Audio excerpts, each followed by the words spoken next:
Boa noite, irmãos. Saúdo a todos com a graça e a paz do nosso Senhor Jesus Cristo. Amém? Amém. Saúdo também aqueles que nos visitam, que os irmãos saiam daqui edificados pela palavra de Deus. Dando início ao nosso culto solene, o nosso culto público, mesmo assentados, eu gostaria de convidar os irmãos a abrirem em 1 Coríntios, capítulo 10,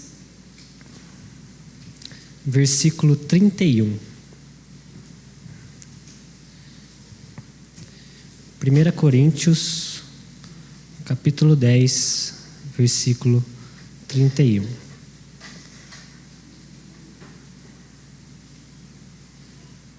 Eu estarei lendo com os irmãos. Portanto, quer comais, quer bebais, ou façais qualquer outra coisa, fazeis tudo para a glória de Deus. Amém? Todas as coisas que nós fazemos, desde as mais simples até as mais complexas, devem ser feitas para a glória de Deus. De modo que, se não agirmos assim, glorificando ao Senhor em tudo o que fazemos, nós pecamos contra o Senhor. De que maneira nós temos vivido? Nós temos vivido assim, glorificando o Senhor em todas as áreas das nossas vidas, na nossa casa, com a nossa família, na nossa escola, com os nossos amigos, no nosso trabalho, sozinhos, com os nossos pensamentos, com os nossos sentimentos. Nós temos glorificado ao Senhor em tudo isso. Que a gente se examine nesse momento. Por isso, eu gostaria de convidar os irmãos a fecharem os olhos, a orarem de maneira silenciosa. Se há pecado a ser confessado, confesse nesse momento, sabendo que o Senhor é justo, poderoso, santo e fiel para perdoar pecados. Logo após eu estarei rompendo o silêncio com uma oração de contrição com os irmãos.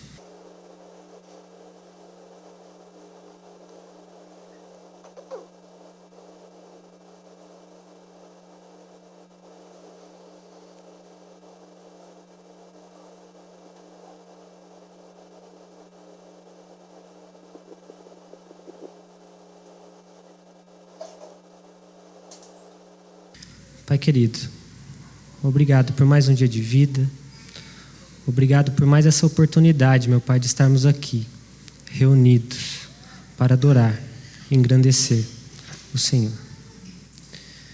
Peço perdão, meu Pai, pelos nossos pecados. Pecados por pensamentos, palavras e obras, meu Pai. Som do nosso coração. Vê se há em nós, meu Pai, algum caminho mau e guia-nos pelo caminho da justiça.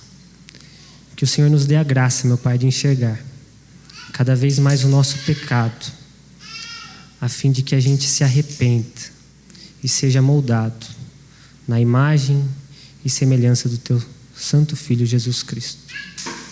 Perdão, meu Pai, porque muitas vezes nós não glorificamos em nossa casa com os nossos familiares, na nossa vida diária, no nosso trabalho. Nós não buscamos, meu Pai, a glória do Senhor muitas vezes, mas a nossa própria. Tem misericórdia de nós, meu Pai. Guia-nos pelo caminho da justiça. Molda, meu Pai, o nosso coração. Transforma-nos. No nome santo de Jesus Cristo, meu Pai. Que a gente possa, nesse momento, prestar o culto que lhe é devido, meu Pai. Que a gente possa glorificá-lo, Senhor, em espírito e em verdade.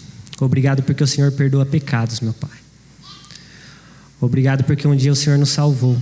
O Senhor nos resgatou do mundo das trevas e nos trouxe para a Tua maravilhosa luz. E hoje, alegres, meu Pai, nós podemos louvá-lo e engrandecê-lo. Louvado seja o Senhor, meu Pai. Essa é a minha oração, em nome de Jesus. Amém. Perdoados, que a gente louve o nosso Deus com cânticos de louvor nesse momento, amém? Boa tarde, amados irmãos e irmãs. Os convido a se colocarem de pé com reverência ao nosso Deus. Os convido a se unirem a nós para juntos cantarmos a Deus, louvarmos a Jesus Cristo, o rochedo da nossa salvação.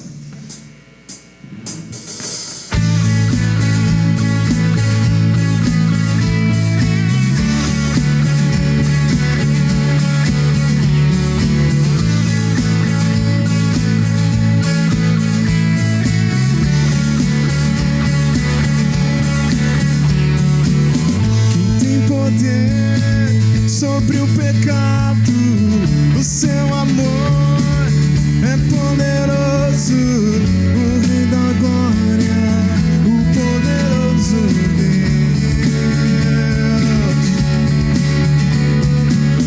A terra treme com sua voz e nos deixa maravilhados, o Rei da glória, o poderoso Deus. Vamos juntos!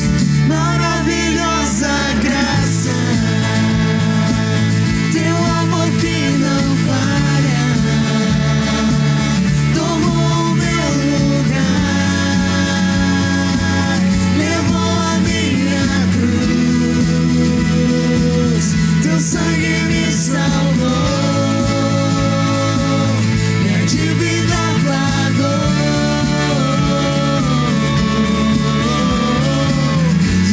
Eu canto, porque hoje livre sou.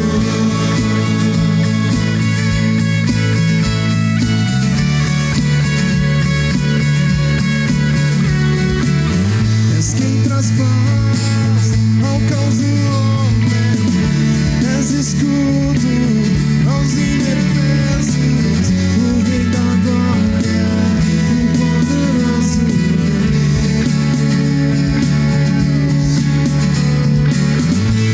justiça sobre as nações, a luz que brilha na escuridão, o Rei da glória, o poderoso Deus.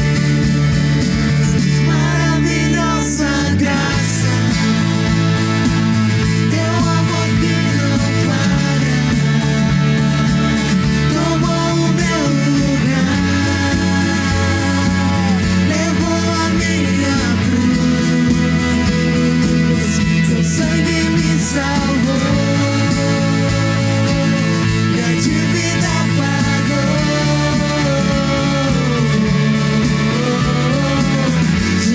Eu canto, porque hoje livre sou.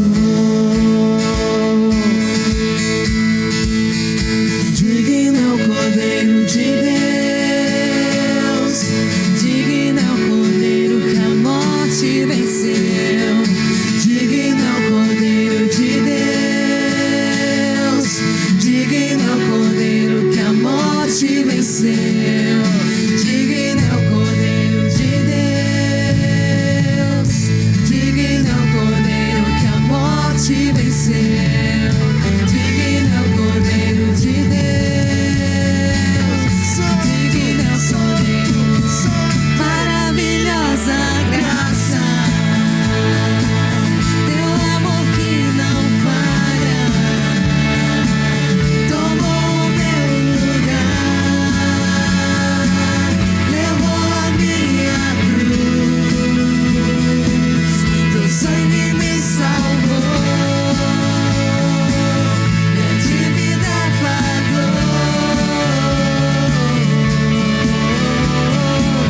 Jesus, eu canto, porque hoje livre sou.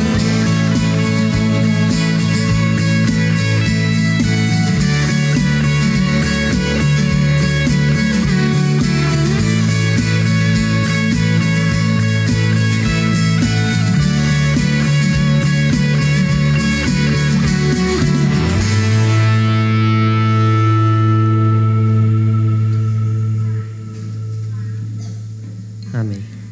Mesmo em pé, irmãos, eu gostaria de convidá-los a abrir a palavra do Senhor novamente em Gênesis, capítulo 14. do verso 18 ao 20, dando início à consagração dos dízimos e das ofertas. Gênesis capítulo 14,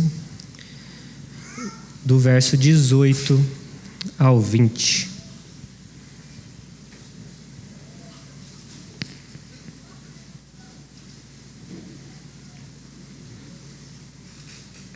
Gênesis capítulo 14, do verso 18 ao 20. Diz assim a palavra do Senhor: Melquisedeque, rei de Salém, trouxe pão e vinho. Era sacerdote do Deus Altíssimo. Abençoou ele Abraão e disse: Bendito seja Abraão pelo Deus Altíssimo, que possui os céus e a terra. E bendito seja o Deus Altíssimo, que entregou os teus adversários nas tuas mãos. E de tudo lhe deu Abrão o dízimo. Abraão, em reconhecimento e gratidão por tudo que o Senhor tinha feito por ele, ele entrega o dízimo de maneira voluntária, como forma de adoração também. Dessa mesma forma, hoje, nós fazemos, sendo parte também do nosso louvor e da nossa adoração. Por isso, eu gostaria de convidar aqueles que estão preparados, que trouxeram seus dízimos e as suas ofertas, a trazerem aqui à frente, enquanto louvamos e engrandecemos o Senhor também com cânticos espirituais. Louvemos ao Senhor.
Oremos ao Senhor. Pai querido, obrigado, porque além do Senhor nos resgatar, perdoar os nossos pecados, limpar o nosso coração e nos dar o privilégio de adorar ao Senhor, o Senhor ainda nos abençoa com as bênçãos financeiras, meu Pai. Obrigado pelo trabalho, obrigado pela condição que temos, obrigado porque é o Senhor quem dá a vida e é o Senhor quem nos sustenta, meu Pai. Obrigado, meu Pai, pela saúde que temos. Obrigado pela força. Obrigado pela capacidade, pelo nosso conhecimento. Louvado seja o Senhor, meu Pai. Obrigado porque nós temos muito mais do que pedimos e merecemos, meu Pai. Tendo o que comer e o que vestir, estejamos contentes, meu Pai. Louvado seja o Senhor. Abençoe, meu Pai, esse dinheiro. Que o Senhor use, meu Pai, o conselho, a tesouraria, meu Pai, com todo zelo, sabendo que esse dinheiro não é nosso. Esse dinheiro é do Senhor, para a obra do Senhor e para a glória do Senhor.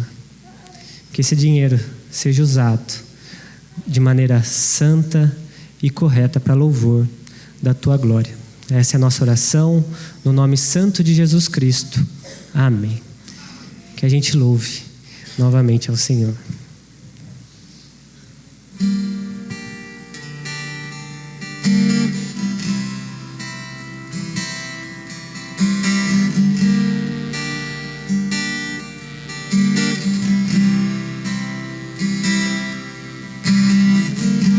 Louvemos ao Senhor. Louvemos ao Senhor. Louvemos ao Senhor. Adoremos no seu santo monte, nosso amado Pai, seu nome é santo. Louvemos ao Senhor. Louvemos ao Senhor. Louvemos ao Senhor. Adoremos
para vivermos sua vida, nos trouxe grande salvação.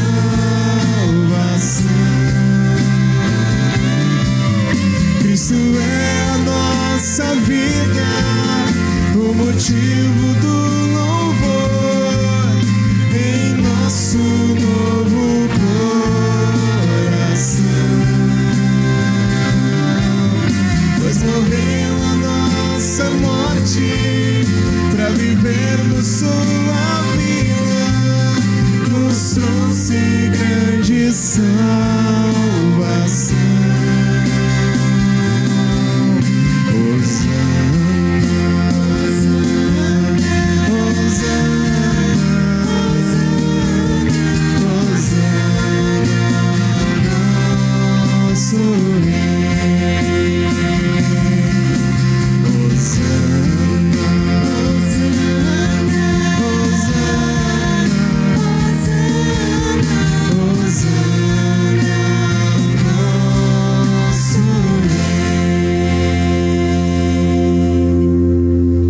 Seja o Senhor pela magnífica obra da redenção em nossas vidas. O Senhor um dia nos chamou pelo nome, o Senhor trocou o nosso coração de pedra por um de carne, o Senhor abriu os nossos olhos, então nos chamou de filhos. Ó Deus, toma a direção de nossas vidas, nos conduza em teus caminhos. O Senhor sabe o que é melhor para nós. Nos ajude a querer o que o Senhor quer. Vivemos nesse entrave, nesse dilema de sempre termos mais do que merecemos e menos do que queremos. Mas que assim não seja, que nosso coração ele esteja totalmente imerso na Tua Palavra e que nossos sentimentos, nossas motivações sejam sentimentos de um coração verdadeiramente regenerado, de um coração piedoso, de um coração como de Cristo. Nós lhe suplicamos assim, ó Deus, queremos ouvir a Tua voz.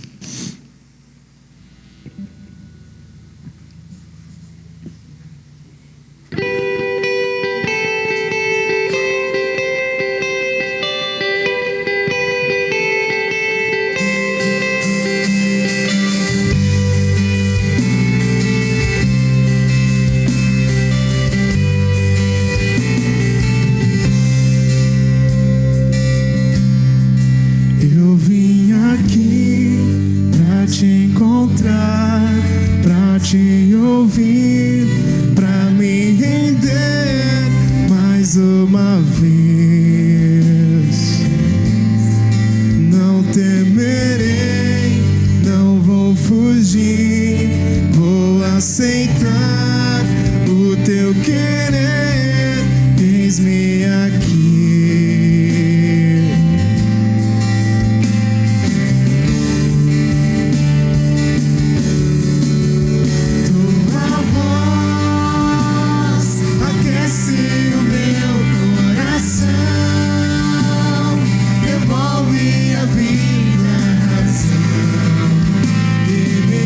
Cantar, me refaz de novo e mais uma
Senhor, nos ajude a perseverar no caminho da fé, a vivermos aquilo que lhe apraz, uma vida que glorifica a Deus.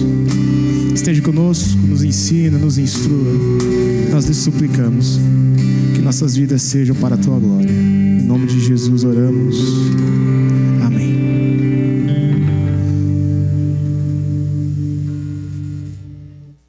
Privilégio poder estar com vocês, estarmos juntos louvando o nome do Senhor como igreja. Isso é algo maravilhoso. Ouvimos a voz do Senhor que fala aos nossos corações, que comunica a sua graça, que nos enche de alegria. Isso realmente é um privilégio que Deus nos dá. E eu louvo ao Senhor então, de poder continuar a compartilhar com vocês daquilo de bom que Deus tem nos dado. E eu quero convidar que você abra a sua Bíblia, por favor, no livro do profeta Jeremias, no capítulo 17. E você não vai estranhar, porque semana passada eu também preguei em Jeremias 17. Vai estranhar menos ainda, porque eu vou trazer a mensagem na continuação do texto que vimos semana passada. Então abra sua Bíblia em Jeremias capítulo 17. Os versos 9 e 10, né? De 9 a 10, o 9 e o 10. Jeremias 17, 9 e 10.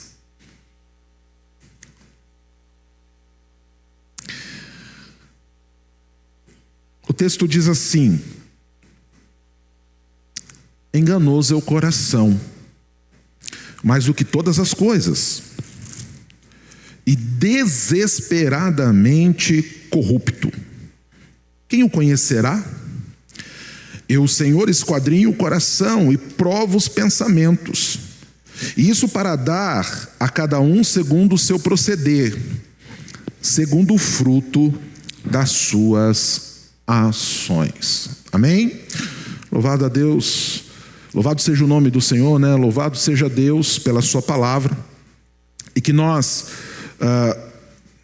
tenhamos sempre apreço por ela, que demos a ela toda a atenção, e que as Escrituras sejam para nós, né, a única regra de fé e prática. E essas Escrituras, as quais nós acessamos nesse momento, esse texto ao qual nós acessamos nesse momento, traz um ensinamento que Jeremias vinha discorrendo, né, algo que ele vinha tratando, e que agora ele coloca em prática, ele troca por miúdos. Se você lembrar semana passada, o texto que trabalhamos semana passada, do qual eu alertei vocês, lembrei vocês que era um provérbio, era um salmo, era um texto sapiencial.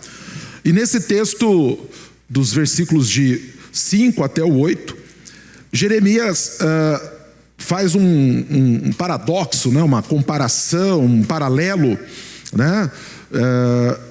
Falando a respeito do homem que se afasta de Deus e confia na força dos outros homens, e do homem que se aproxima de Deus ou permanece em Deus e confia em Deus.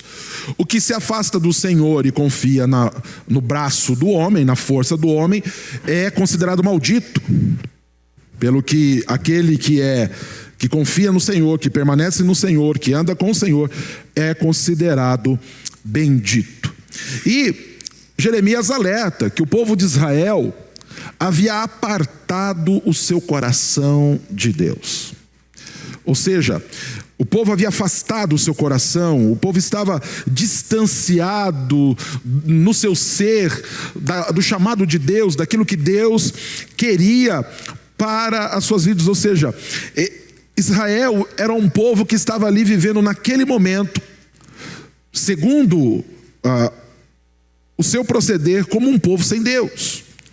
Não que Deus houvesse se afastado de Israel, não que fosse da iniciativa de Deus estar longe de Israel, não que seja da iniciativa de Deus estar longe de nós, mas Israel havia deliberadamente assumido uma postura, assumido atitudes e internamente, nos seus sentimentos, no seu ser, no seu caráter, na sua ética, em suas ações, Israel havia tomado um caminho oposto ao Senhor.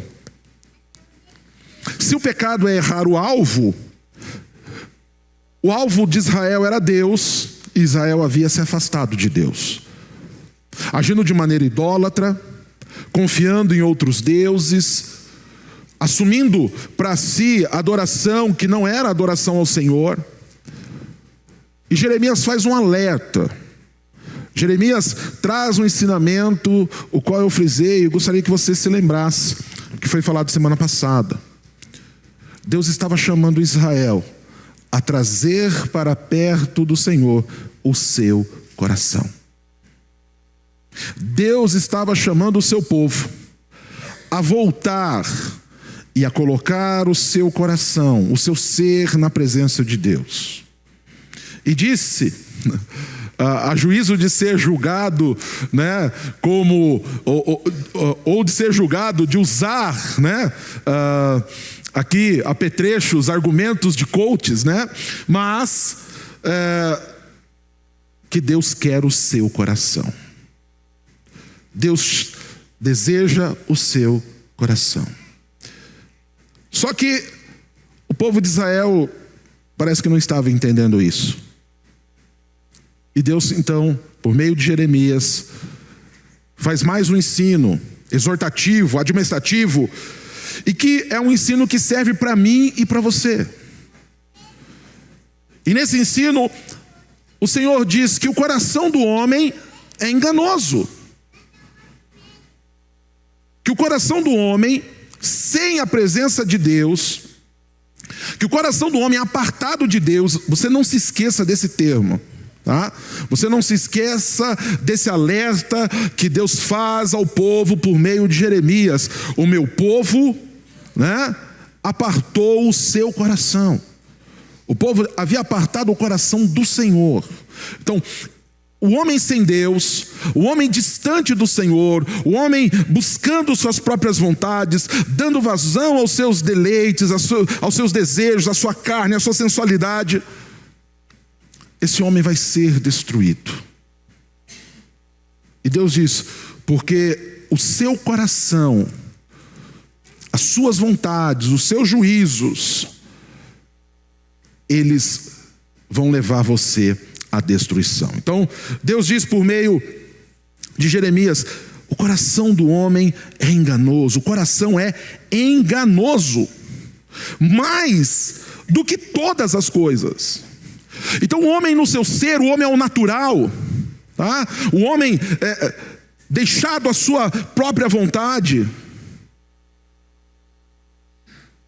ele vai ser destruído. Paulo faz um alerta, né, do que é o homem ao natural, o homem deixado à sua própria vontade, lá em Romanos capítulo 1. É um texto interessante para que você leia futuramente, né? Mas o homem ao natural, ele é terrível. O homem distante de Deus, sem a unção do Senhor, sem o derramar do sangue de Cristo, sem a regeneração que vem por meio do agir de Cristo sobre nós, do derramar justificador do sangue de Jesus sobre nós, o homem é desesperadamente em seu coração, ou seja, em suas emoções, em sua mentalidade, em seu direcionamento, em sua ética, o homem é desesperadamente corrupto, ruim, maldoso. Só que nós temos sido ensinados o contrário. Nós temos sido ensinados na ética de Rousseau. E Rousseau, ele assevera em seus escritos, em sua filosofia, que o homem nasce bom, que o homem nasce cheio de bondade e vicissitudes. O homem é o natural, e Rousseau faz uma divisão do homem em 3 estágios. Não vou me delongar, nem vou discorrer sobre tal. Se você quiser, depois você procura, dá um Google aí, vê lá a filosofia de Rousseau, tem resumos, vê aí os livros, né? Vê o livro que o Rousseau escreveu sobre ética, o que ele escreveu sobre ensinos pedagógicos e essa ideia aplicada ao ensino, essa ideia aplicada à pedagogia, essa ideia aplicada à política, à sociologia, né? Mas ele faz uma divisão e ele diz que o homem nasce bom. E sabe o que é o pior? É que nós acreditamos nisso. Nós deixamos que essa ideia permeasse a nossa espiritualidade. Ela é sociológica, ela é filosófica, ela inclusive é de um filho que estava negando a fé que recebera do pai. Rousseau era filho, né, de um calvinista e recebeu na sua infância e na sua adolescência, alguns vão dizer que até perder a mãe, né? Recebeu esse ensino e depois de um tempo ele passa a negá-lo, porque nós acreditamos num homem que nasce totalmente depravado. É isso, por exemplo, que aprendemos, né? Ou é isso que podemos ver no que o salmista diz, quando relata que nasceu em pecado no ventre da sua mãe. Nós acreditamos que o homem é inerentemente bom e que o meio o corrompe, que ele é corrompido pelo meio. Mas isso não fecha nem filosoficamente, porque se ele é corrompido pelo meio, mas todos nascem bom, então, naturalmente, todo meio vai ser bom. Aí eles enfiam uma ideia evolucionista, algumas coisas naturalistas e cria uma equação para aqueles que não querem exercer um senso crítico, e isso passa a ser para nós teologia, isso passa a ser para nós dogma, isso passa a ser para nós doutrina, e nós acreditamos: não, eu não sou mau, não, eu não estou diante de Deus, eu não estou longe de Deus, perdão. E vamos vivendo segundo os nossos impulsos e vontades, acreditando que nos daremos bem ao final de tudo. Mas Jeremias lembra: o coração do homem é enganoso, inclusive por fazê-lo acreditar em vãs filosofias, em falsos ensinos, por nos fazer gostar somente de ouvir aquilo que nos agrada, por nos fazer acreditar somente naquilo que colabora com os nossos desejos e prazeres. E quando a conta passa a não fechar, porque nós vamos sofrendo, nós vamos padecendo dos problemas e das consequências das escolhas que fazemos, dos caminhos que tomamos, né, dos erros que cometemos, dos pecados que vão se multiplicando e vão se proliferando na nossa vida, que vão se proliferando no nosso meio, que vão contaminando o mundo. Nós, os homens que achamos que nascemos bons, acabamos nós corrompendo o meio. E aí nós passamos a viver em frangalhos. Passamos a enfrentar de maneira cotidiana e avassaladora momentos de profunda tristeza, momentos de profundos desânimos espirituais. Essa semana recebi a ligação de um colega pastor. Ele tinha falado se podia me ligar, eu falei que sim. Passou uns dias e ele me ligou. E foi um querido amigo, ele é um querido amigo, e foi um que eu conduzia ao ministério, né? Peguei lá, levei ele a candidatura, passou pelo seminário, fez a licenciatura, participei da comissão de ordenação dele e tudo mais. Ele me ligou, falou: pastor, precisava trocar poucas palavras contigo, me dá um tempo? Eu falei: sim, vamos conversar. Ele falou: na realidade eu queria até ir aí, eu queria chegar até aí, né? Mas não dá. E ele falou: ore por mim, eu estou profundamente desanimado, espiritualmente fraco, distante da leitura bíblica, distante da oração. Me relatou alguns problemas que levaram a enfrentar essa situação, né? E aí ele falou: eu já recorri a tudo. já procurei tudo que você possa imaginar, mas ainda sinto dentro de mim um vazio, sinto dentro de mim um desânimo.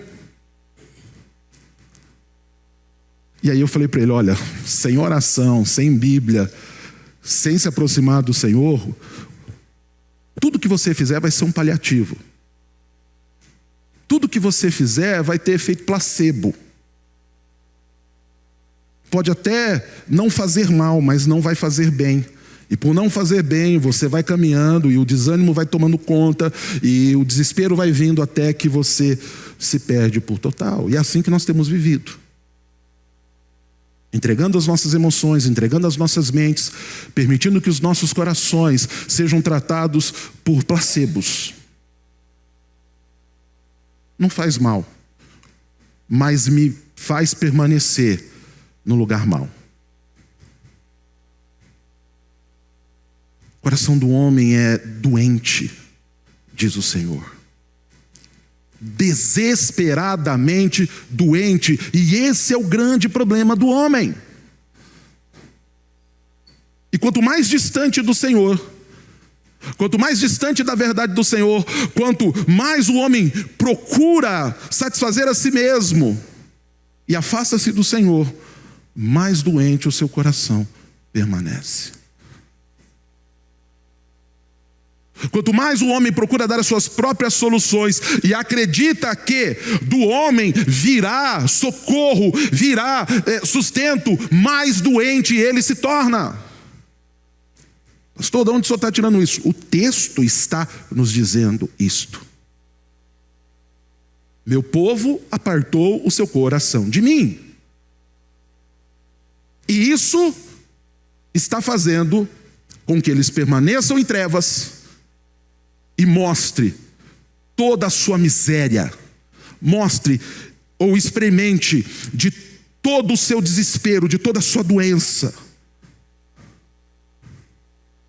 Em uma outra tradução, nós vamos ver no verso 9 o seguinte: o coração do homem é sem correção, incorrigível. O homem natural é incorrigível. Não adianta querer fazer ou tentar evoluir o homem socialmente. Não é um dress code, uma etiqueta que vai fazer com que o homem se torne melhor. Nós temos acreditado nisso. Nós temos acreditado que dar um banho de verniz, etiqueta, fazer com que o homem se comporte bem, né, socialmente bem, vai fazer com que o homem seja, como falei hoje pela manhã, né, o creme de la creme, o suprassumo, vai fazer com que o homem expresse o que há de melhor. Não, ele pode até se vestir bem, ele pode até usar palavras que socialmente soem bem, mas o seu interior, sem Deus, é uma podridão profunda. E ele vai fazer podridão, ele vai espalhar podridão, ele vai viver a podridão. Credo, pastor, que palavra pesada e difícil. Sim, um homem sem Deus, ele vai enfrentar situações assim. E ele vai perceber, em mais ou menos tempo, que ele precisa do Senhor. O problema é que, às vezes, ele vai perceber isso quando não houver mais tempo. O Senhor diz para Jeremias, e Jeremias transmite ao povo: entendam, o coração do homem é desesperadamente doente. E aí vem uma pergunta: quem o conhecerá? Quem sabe o que realmente esse coração precisa? Quem sabe o quão doente realmente esse coração está? O quão amaldiçoado está esse coração? E o homem tem andado atrás dessa resposta. E o homem tem acreditado que o próprio homem vai saber lidar com o coração do homem. Essa tem sido uma crença. E esse tem sido um labor do homem pelos séculos e séculos e séculos e séculos. tentar encontrar para si as respostas, tentar encontrar para si, né, a luz. O homem cria sociedades, cria associações para tentar evoluir e enxergar a luz. Algumas secretas, outras discretas, outras abertas, tentando, inclusive, por meio de seus próprios saberes, encontrar a luz e sair das trevas, e sair do desespero, e sair da escuridão. E a cada ano, o homem diz que tem encontrado soluções para resolver os problemas do coração humano. A cada ano vemos sendo propagado com muito estrondo, não, descobriu-se um novo remédio, descobriu-se uma nova terapia, surgiu uma nova pesquisa, mas o homem cada vez mais doente. Quem que pode conhecer esse coração, então? Quem pode saber o que ele precisa? Quem pode dar a ele a cura, a libertação, a luz, a vida? Quem pode encher esse coração de razão e alegria? Eu, o Senhor. Versículo 10. Esquadrinho o coração. Eu traço sobre ele, eu lanço sobre ele medidas. Eu provo pensamentos. Eu faço teste para ver se eles são bons e se eles me servem. E isso para dar cada um segundo o seu proceder. Então, nós temos enfrentado no tempo presente, e muitos enfrentarão no tempo futuro, situações difíceis e tormentos. Por quê? Porque estão distantes de Deus. Porque não têm confiado no Senhor, na sua cura, no seu agir, no seu processo que pode nos libertar e nos dar a vida em abundância. Não acreditamos no padrão de Deus para aquilo que é normal e correto. E deixamos que um mundo louco e caído, de homens loucos e caídos, determinem para nós o que é normal ou não e tratem a nós conforme as suas vontades e decisões. Não vai muito tempo. Muitos aqui vão se lembrar disso. Pessoas que não eram tidos dentro de um padrão aí estipulado pelo mundo como normal, tomavam banhos frios, eram tratados com choque, colocados em cadeiras e girados, até terem os seus males expurgados.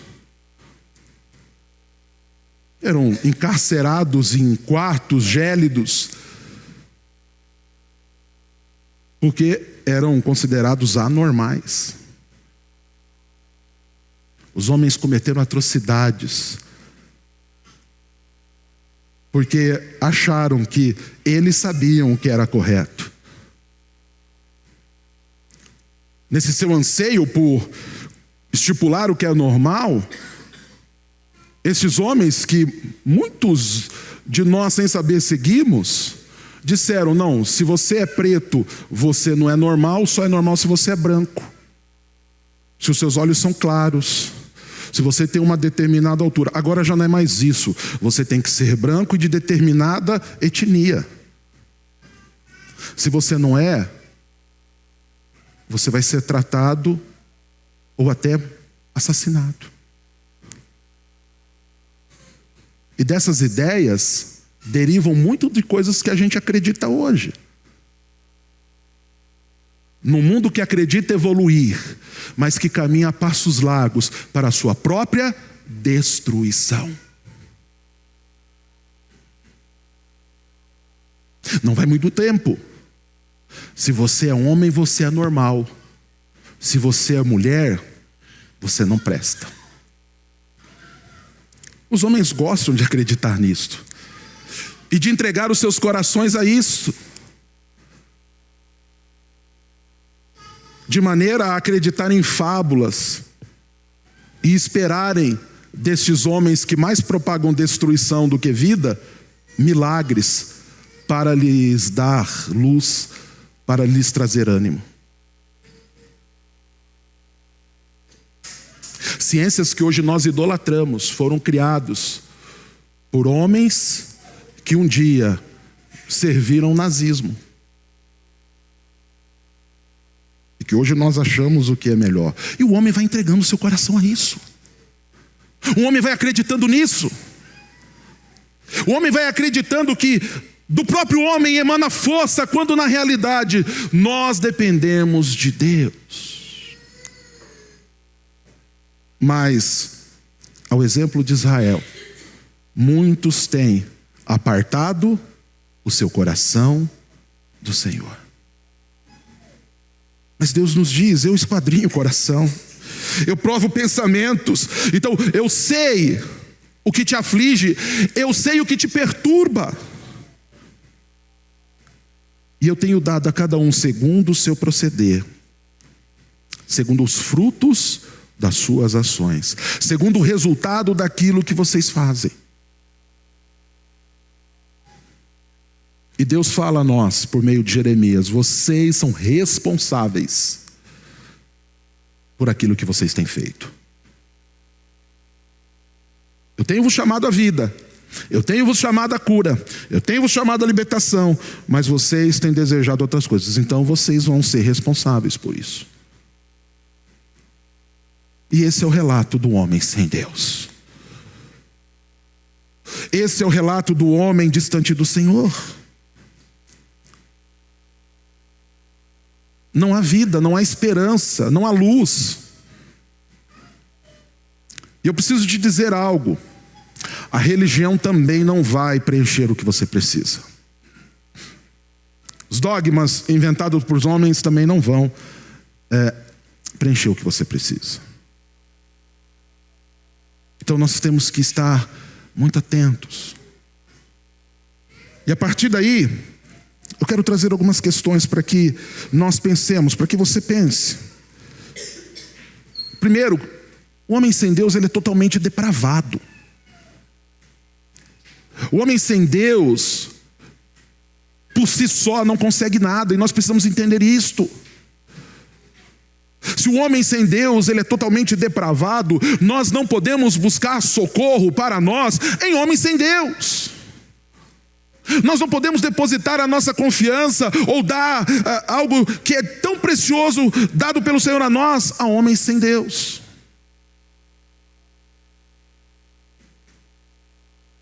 Não quer dizer que nós não vamos pregar a eles, que nós não vamos manifestar amor sobre eles, não é isso. Mas confiar que eles nos darão arrego, que eles nos trarão libertação, não. O homem sem Deus é totalmente depravado. O homem nasce em pecado, o homem nasce mal. O homem espalha a maldade. Nós precisamos voltar ao Senhor. Precisamos buscar ao Senhor. Oséias 6, do 1 ao 3. Depois você vai conferir, ver se eu não mandei, se eu não endereço errado, tá? Vai conferir lá. Mas o profeta diz: vinde e voltemos ao Senhor. Vinde e voltemos ao Senhor. Nós precisamos ir até o Senhor, porque sem Ele nós somos totalmente depravados. Segundo, o homem sem Deus, ele tem o coração, o próprio coração, como seu maior inimigo. O nosso coração sem Deus é o nosso maior inimigo. Tiago vai nos dizer, lá em Tiago capítulo 4, de onde procedem as vossas guerras, os vossos problemas, as intrigas que vocês enfrentam, as lutas que vocês passam? De onde? Senão da malignidade que habita em vós, dentro de vós. O coração sem Deus se torna para nós o nosso maior inimigo. nos sabota, nos atrapalha, nos empurra para longe de Deus, nos faz acreditar que encontraremos satisfação aonde não há. As nossas emoções são, sem Deus, são nossas maiores inimigas. Nos faz ter pensamentos ruins, nos faz passar por momentos difíceis. O coração do homem sem Deus é uma terra devastada. O que o nosso mundo tem precisado, o que a sociedade tem precisado, é conhecer ao Senhor. A cura para esse mundo, a transformação que esse mundo precisa, não está em sistemas, em modelos, em forças, em dogmas. O que esse mundo precisa, esse mundo caído e depravado, o que esse mundo precisa é de Deus. O que os homens precisam ter em seus corações, o que eu e você precisamos ter dentro dos nossos corações é o Senhor. Sem Deus, nós seremos sabotados pelos nossos sentimentos. Sem Deus, nós seremos sabotados por aquilo que habita dentro de nós. Nós seremos confundidos. Nós enfrentaremos tormentos, lutas. Como disse o poeta, citei aqui esses dias, né? Nós nos veremos entre monstros da nossa própria criação. Isso é um relato de depressão, serão noites inteiras. Eu sei que você cantou aí na sua mente, os mais velhos, né? Talvez por medo da escuridão. E ficaremos acordados, né? Imaginando alguma solução. Isso é o relato de quem experimentou dar solução para as suas vidas nas buscas e nos caminhos deste mundo. Transformou em poesia o seu tormento, o seu lamento e a sua angústia. Pode até rimar e se colocar uma melodia, virar um hit, uma parada de sucesso, mas na realidade isso não é bonito. Coração sem Deus não é um lugar belo. É um campo devastado, é seco, é sombrio, é triste. E ele trabalha contra nós. Ele labuta contra nós. O homem largado às suas próprias emoções faz cada besteira. Compra sem poder. Alimenta-se de jeitos errados. Dorme pouco. Então, e outras coisas, né? Outros desmandos aí. Então o coração sem Deus, ele é terrível. Se torna o nosso maior inimigo. Nos faz ver beleza onde não há. Se apaixonar por aquilo que não deve. Quantas pessoas enganadas pelo seu coração viram beleza onde não havia. Declararam um amor profundo, aquilo que depois lhes seria o seu maior problema, lhes traria destruição, lhes colocaria num poço de profunda tristeza. Quantos maus casamentos não começaram porque foram frutos de um coração enganoso? Quantas profissões de fé vazias, frutos de um coração distante de Deus? Pessoas que abraçaram e proferiram juramentos, dos quais nunca conseguirão cumprir, e que terão consequências terríveis depois, porque ouviram a voz de seu coração. Então, o coração sem Deus é o nosso maior inimigo. Pastor, mas não é então o diabo o meu maior inimigo? O diabo vai se valer desse terreno terrível que é o coração sem Deus. Ele vai sair semeando. E o pior, a semente que ele tem vai crescer, vai germinar e vai dar fruto nesse terreno difícil. Então, cuide de tudo que você deve guardar, guarda o teu coração. Guarda o teu coração. Não entregue-o assim tão fácil. Não acredite em soluções assim tão fáceis. Terceiro, o homem sem Deus é incurável. Olha o peso da afirmação que eu estou fazendo a vocês aqui nessa noite. O homem sem Deus é incurável. Mesmo com tantos avanços tecnológicos e com coisas que estão diante de nós e que nos assombram, inclusive facilitam o nosso dia a dia, né? As tecnologias facilitam o nosso dia a dia. Mesmo com tantos avanços tecnológicos, o homem tem se tornado, e isso não precisa, como eu falei esses dias aqui das mensagens, eu não preciso lançar nenhuma pesquisa, usar das metodologias de pesquisa, ligar para as pessoas, fazer um questionário aí na rua. Não, é só você observar. Mesmo com tantos avanços tecnológicos, nós temos visto a nossa sociedade involuir.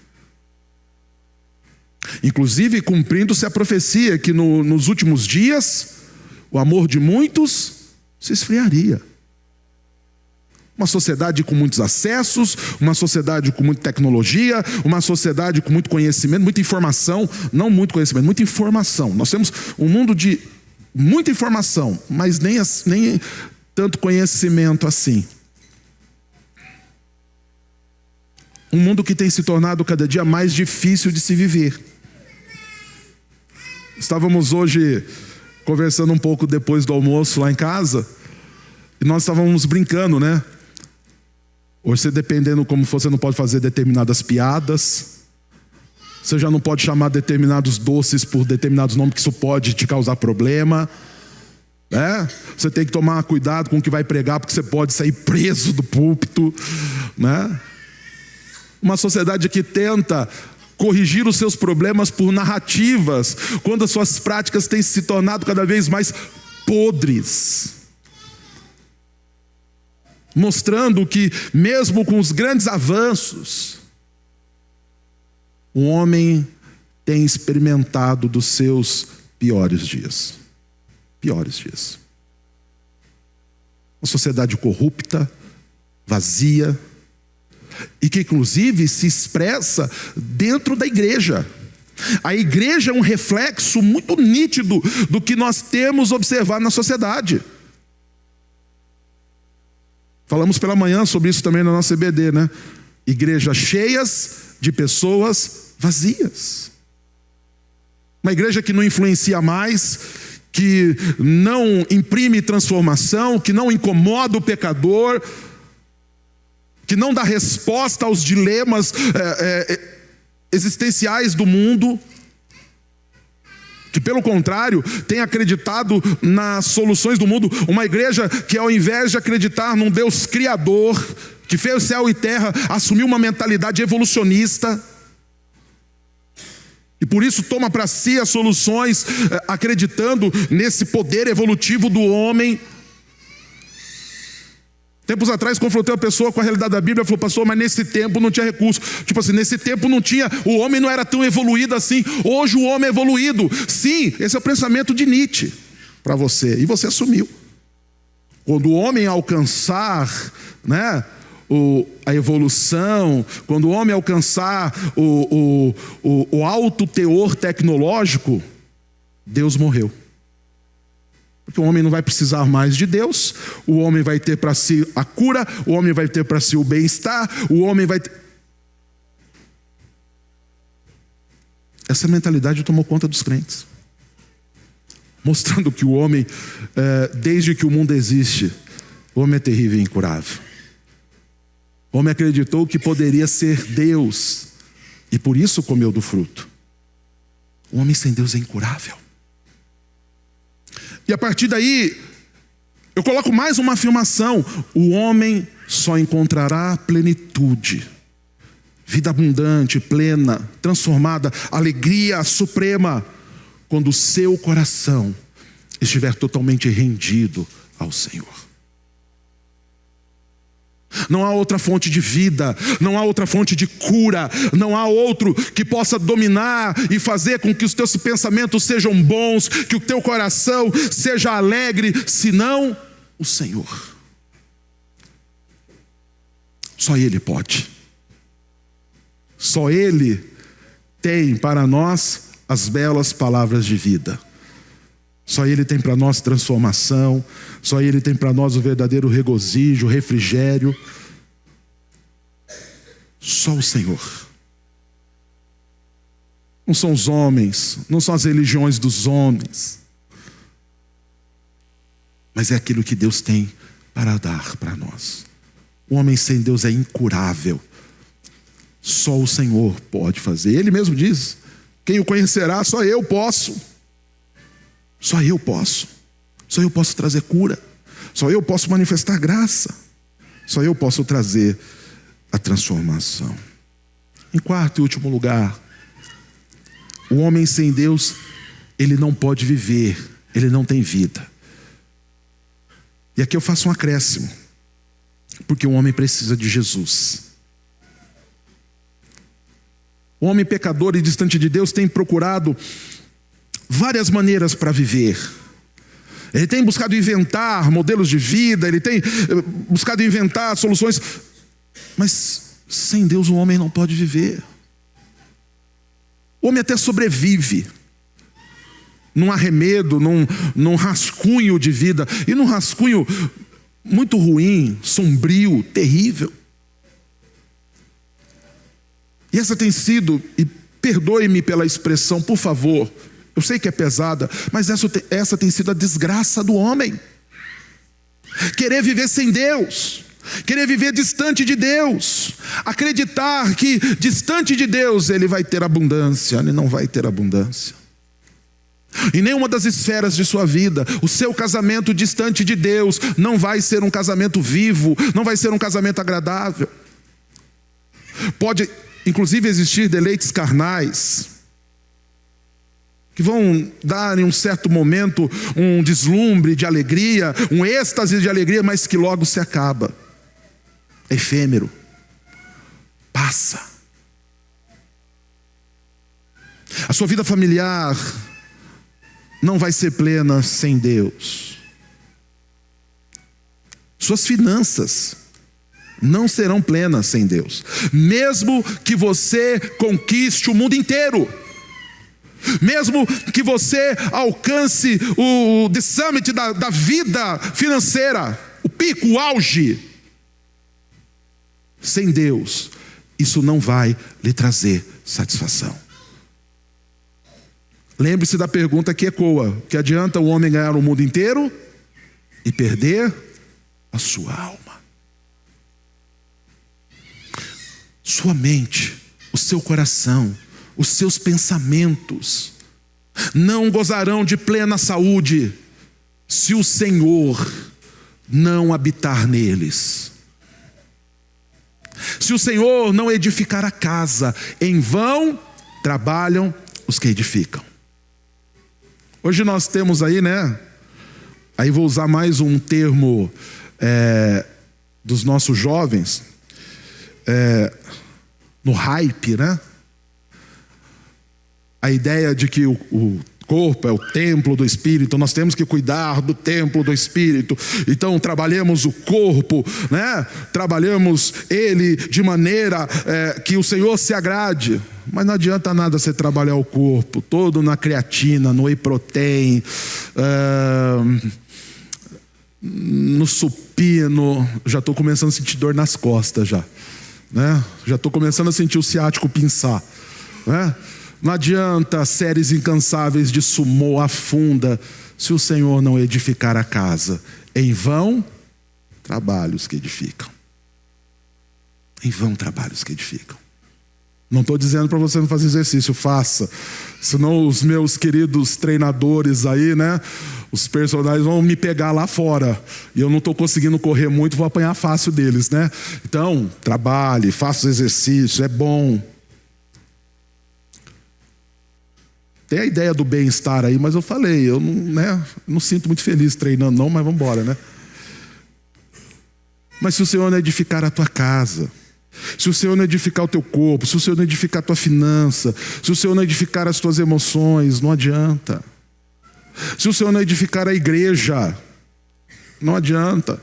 O pastor pode ter 1001 projetos, o pastor pode ser extremamente criativo, mirabolante, ele pode pintar, despintar, acender, apagar, ele pode fazer fumegar, ele pode fazer brilhar. Se o Senhor não edifica, não adianta nada.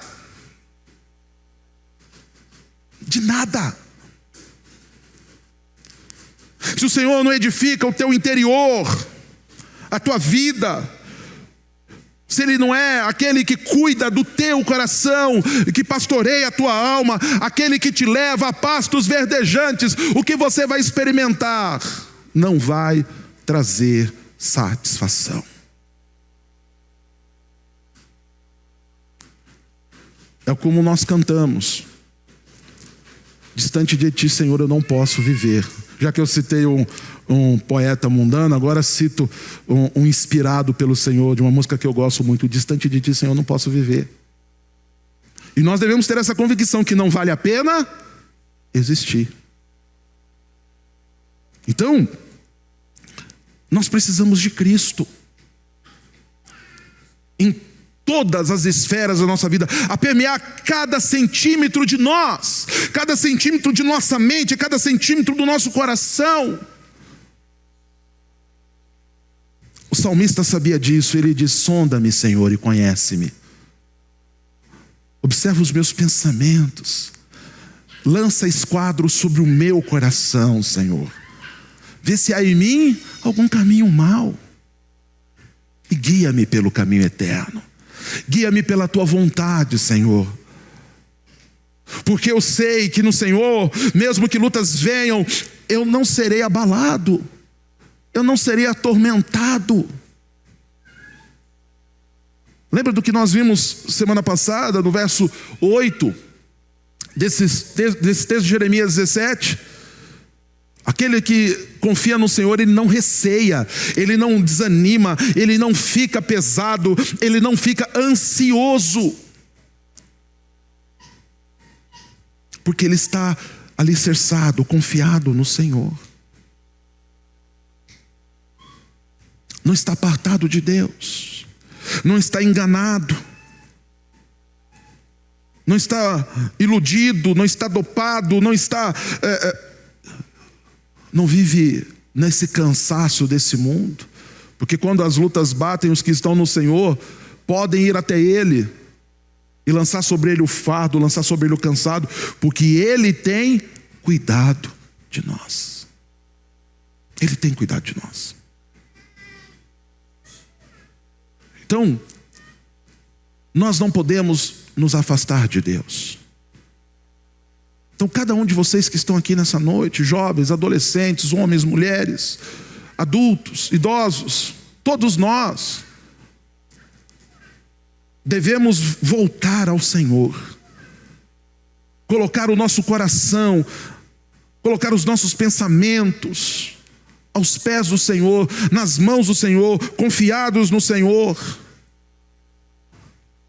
Diante dos mais difíceis problemas, dos maiores tormentos, nós devemos clamar ao Senhor, nós devemos orar ao Senhor, e nós devemos confiar no Senhor,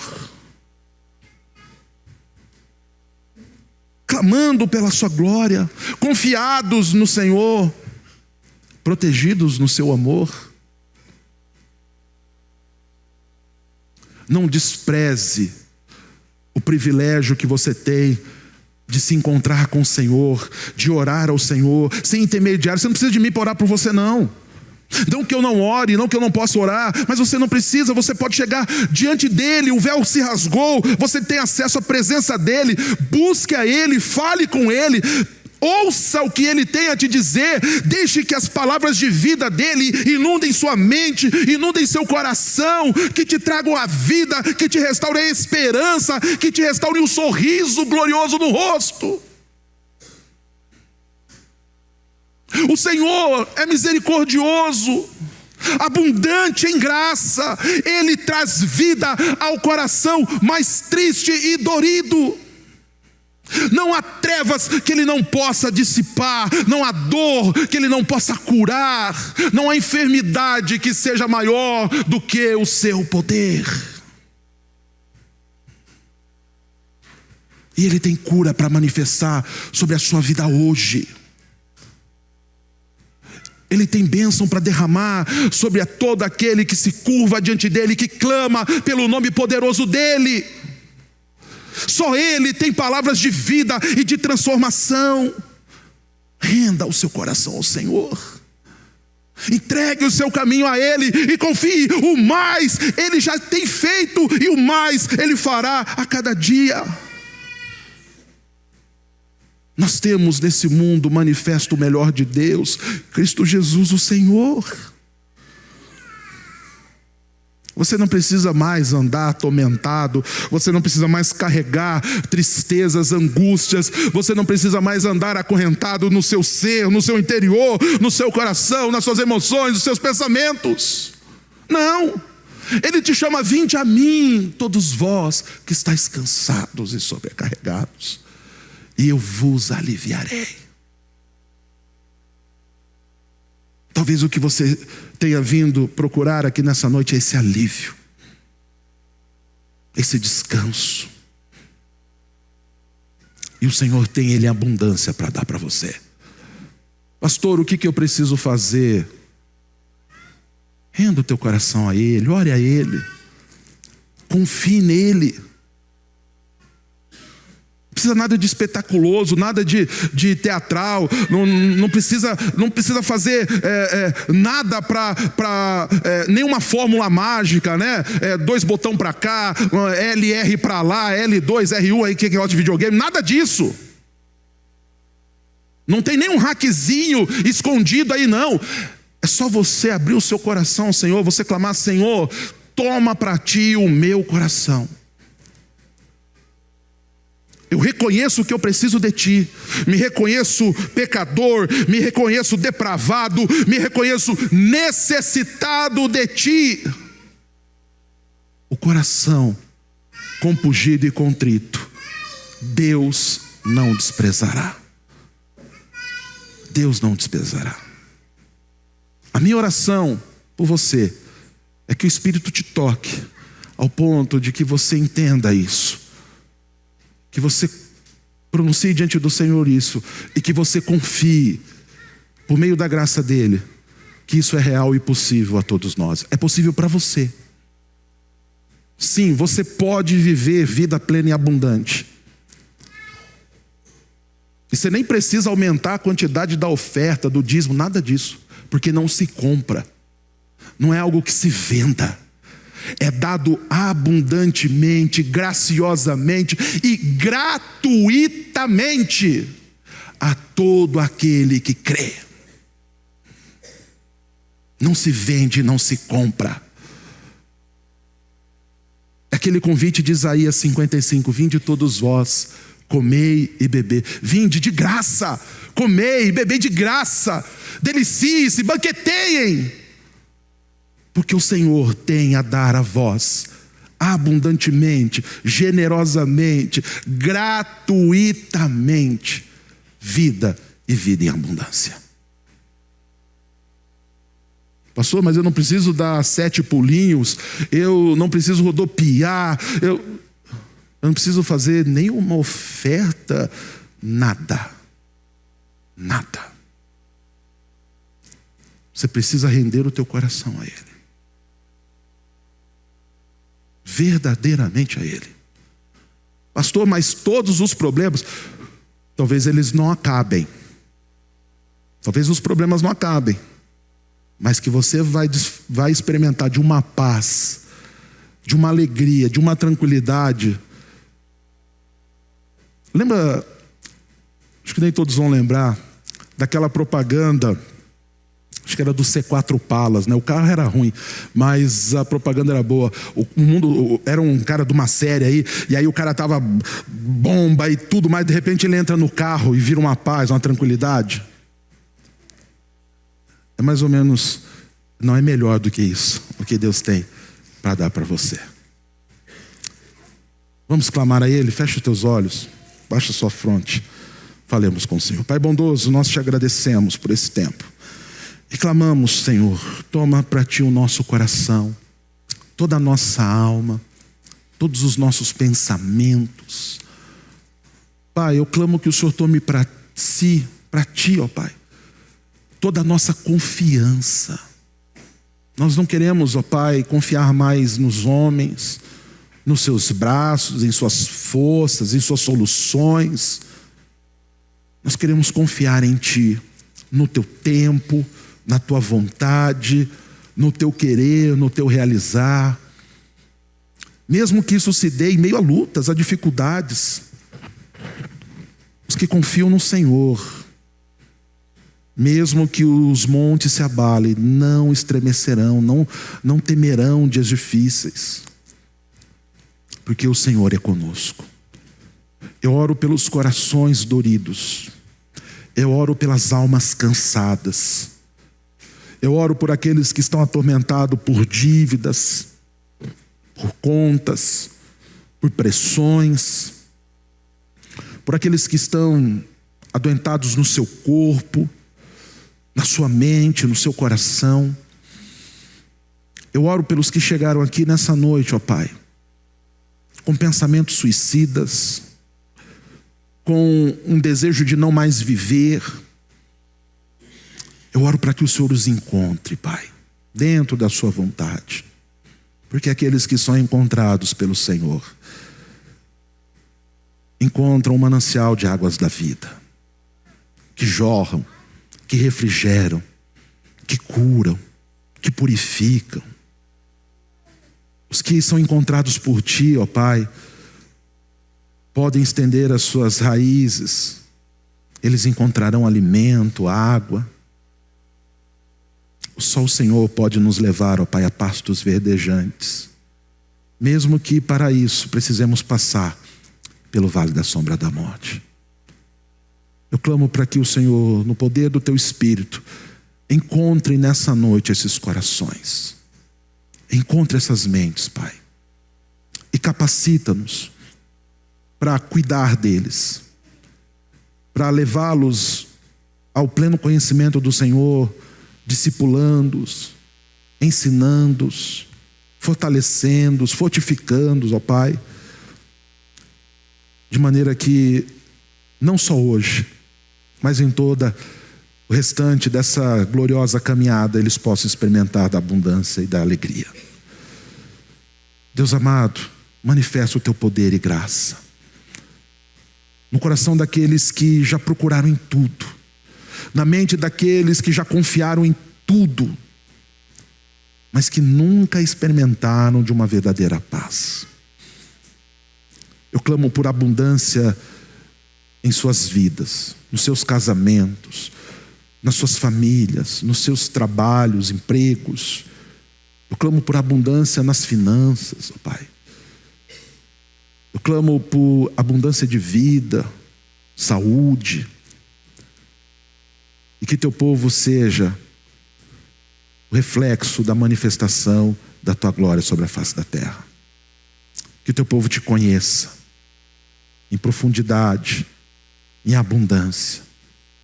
É a oração que eu faço a Ti, ó Pai, confiado, com esperança no Senhor, em nome de Cristo Jesus. Amém. Só Ele tem para você essa abundância transformadora. E o meu desejo é que você leve essa mensagem com você nessa noite. Vamos colocar em pé? Quero orar, estamos encerrando nosso culto, nossa celebração nessa noite. Você tem o desafio essa semana a viver, a desfrutar da plenitude do Senhor. Coloque teu coração na presença dEle. Confie nele, o mais Ele vai fazer. Pai bondoso, oramos agradecidos a Ti nessa noite. Sabemos, ó Pai, que o Senhor tem toda a graça, bondade, misericórdia a nos entregar. E sabemos que podemos desfrutar delas quando estamos em Ti. Por isso, ó Pai, desperta-nos, perdoa-nos os nossos pecados, abra os nossos olhos, ó Pai, para que possamos ver a Tua glória e permita-nos desfrutar, ó Pai, do Teu poder e da Tua graça. Eu clamo, ó Pai, que toda relutância, que toda teimosia, eu clamo, ó Pai, que toda cegueira caia por terra em nome de Cristo Jesus. E que Teus filhos, o Teu povo, aqueles a quem o Senhor quer para si, Pai, Te conheçam, que eles experimentem da Tua bondade, do Teu amor, da Tua cura, do Teu refrigério, da Tua vida, ó Pai, que transforma, que faz tudo novo naqueles que outrora não tinham esperança, naqueles que outrora estavam tomados pelo medo, que eles experimentem do Teu amor e da Tua graça, que eles conheçam o Teu evangelho, se arrependam de seus pecados e vivam em abundância no Senhor. Que sejamos uma igreja que proporcione esse ambiente, que tenha esta palavra e que proclame essa verdade a todos os que estão em prisões, a todos os que estão em tormentos, a todos os que estão encarcerados. Que sejamos cada um de nós agentes do Senhor, homens e mulheres corajosos, a proclamarem a libertação que há em Cristo Jesus. Que sejamos Teus arautos e que levemos conosco o bom nome do Senhor. Eu clamo, ó Pai, por cura, por libertação, por transformação na vida dos Teus filhos. Eu oro por uma semana abundante de vitórias, de alegrias e de bênçãos, mesmo que se multipliquem as situações difíceis. Que tenhamos, ó Pai, as mãos seguras em Ti, os olhos firmados em Ti, os pés, ó Pai, calcados na rocha, experimentando da vitória que vem do Senhor. Nossa gratidão. Oramos também pelos nossos irmãos e irmãs que não podem estar aqui, aos que estão doentes, presos a uma cama, um leito de enfermidade. Visita o Senhor. Visita também o coração daqueles pequeninos que estiveram conosco ontem. Leva a eles, ó Pai, a luz de vida, que possamos imprimir no coração deles as verdadeiras marcas do Senhor. E que sejamos nós cartas vivas a proclamar as Tuas verdades a este mundo, no nome santo de Cristo Jesus. Amém e amém. E que a graça do nosso Senhor e Salvador Jesus Cristo, com o amor de Deus Pai Todo-Poderoso, o Deus eterno e Criador dos céus e da terra, a autoridade, a comunhão e o poder do Espírito Santo seja sobre todos nós, hoje e eternamente. Os que creem dizem amém. Dê um abraço no teu irmão, na tua irmã. Uma boa semana, um grande e forte abraço para você. Que Deus te abençoe, que Ele fale ao seu coração, que você experimente da graça dele, em nome de Jesus. Amém.